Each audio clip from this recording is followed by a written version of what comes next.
ధర్మస్థలి ఘటన పైన ఆందోళన చెందుతూ ఉంది. ముఖ్యంగా ఆధ్యాత్మిక భావజాలం ఉన్నటువంటి వాళ్ళు ఈ రకమైనటువంటి ఆలయాలకు వెళ్ళే దానికోసం కూడా భయపడేటువంటి పరిస్థితి ఏర్పడుతూ ఉంది. 1983లోనే కర్ణాటక అసెంబ్లీలో పెద్ద చర్చ జరిగింది. 96లో చర్చ జరిగింది. జస్టిస్ ఫర్ సౌజన్య పేరుతో పెద్ద ఉద్యమం నడిచింది. ఏదో సిబిఐ ఎంక్వైరీ అన్నారు. ఒక అనామకుని తీసుకెళ్ళి ఇక్కడ ఏ రకంగా అయితే ఆయేషా మేరా కేసులో ఒక అతన్ని బలిపెట్టారో సత్యాన్ని అక్కడ కూడా ఆ రకంగా ఒక అతన్ని పెట్టి అతను బలిపెట్టారు. అలా ఆ రకంగా మొత్తం కేసులన్నీ కూడా నీరు గారుస్తూ ఉన్నారు. డీ గ్యాంగ్ పేరుతోటి మొత్తం అక్కడ అరాచకాలను సృష్టిస్తూ ఉన్నారు. కేసులు పెడతానికి వాళ్ళని బెదిరిస్తున్నారు, చంపేస్తున్నారు, ఇళ్ళు కాల్చేస్తున్నారు. రకరకాల విచారణలో రకరకాల సంఘటనలన్నీ కూడా ఈ రోజున అనేక మంది యూట్యూబ్ ఛానల్స్ ద్వారా కొంతమంది బయటికి తీసుకొస్తూ ఉన్నారు, జర్నలిస్టులు బయటికి తీసుకొస్తున్నారు.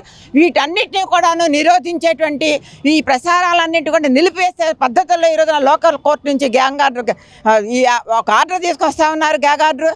ఆ గ్యాగ్ ఆర్డర్ మీద కూడా ఇప్పుడు సుప్రీంకోర్టు వెళ్ళడం జరిగింది. ఛానల్స్ వాళ్ళందరూ కూడా మొత్తం అన్నీ కూడా వెలుగులోకి వస్తున్నాయి. బీజేపీ వాళ్ళు ఇంకేముంది హిందూ ధర్మం మీద కుట్ర జరుగుతుందని చెప్తా ఉన్నారు. ఇది హిందూ ధర్మమో మతమో ప్రాతిపదిక కాదు.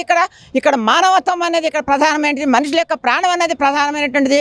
మహిళల యొక్క భద్రత అనేది ప్రామాణికంగా ఉండాలి. కానీ ఇక్కడ మతము దేవుడు ఇవన్నీ కాదు. నిజంగానే ఇది ఒక సెన్సిటివ్, ఇది ఒక ఆధ్యాత్మిక ప్రాంతము. దాదాపుగా సంవత్సరానికి 1 కోటి మంది పైగా సందర్శించేటువంటి ప్రాంతము. ఆ ప్రాంతాన్ని జాగ్రత్తగా ఉంచుకోవాల్సిన అవసరం ఉంది, బాధ్యత ఉంది. ఎవరి మనోభావాలు దెబ్బతినకుండా ప్రమాదంలో పడకుండా ఉండాలంటే నిష్పక్షపాతంగా మీరందరూ కూడా ఆ సిట్టు చేసినటువంటి వాళ్ళు చేసినటువంటి విచారణని పోలీసు వాళ్ళు సహకరించాలి. మాకైతే 100కి 100 పాళ్ళు అక్కడ ఉన్నటువంటి పోలీసు వ్యవస్థ ఈ సిట్ యొక్క బృందం యొక్క విచారణని ముందుకు తీసుకువెళ్తున్నటువంటి ఆ రకమైన నమ్మకం అక్కడ పోలీసు వ్యవస్థ మీద లేదు. అక్కడ పోలీసు వ్యవస్థ కాకుండా వేరే బృందాన్ని ఏర్పాటు చేసి ఈ సిట్ ఏర్పాటు చేసినటువంటి మహంతి గారి మీద విశ్వాసం ఉంది. దేశ ప్రజలందరూ కూడా ఆయన ఒక గొప్ప ఆఫీసర్గా చూస్తారు. కాబట్టి ఆ విచారణని న్యాయబద్ధంగా నిజాయితీగా జరగాలంటే అక్కడ పోలీస్ వ్యవస్థను పక్కన పెట్టి వేరే వాళ్ళ ద్వారా విచారణ చేయించాలని కూడా మేమందరం డిమాండ్ చేస్తూ ఉన్నాం.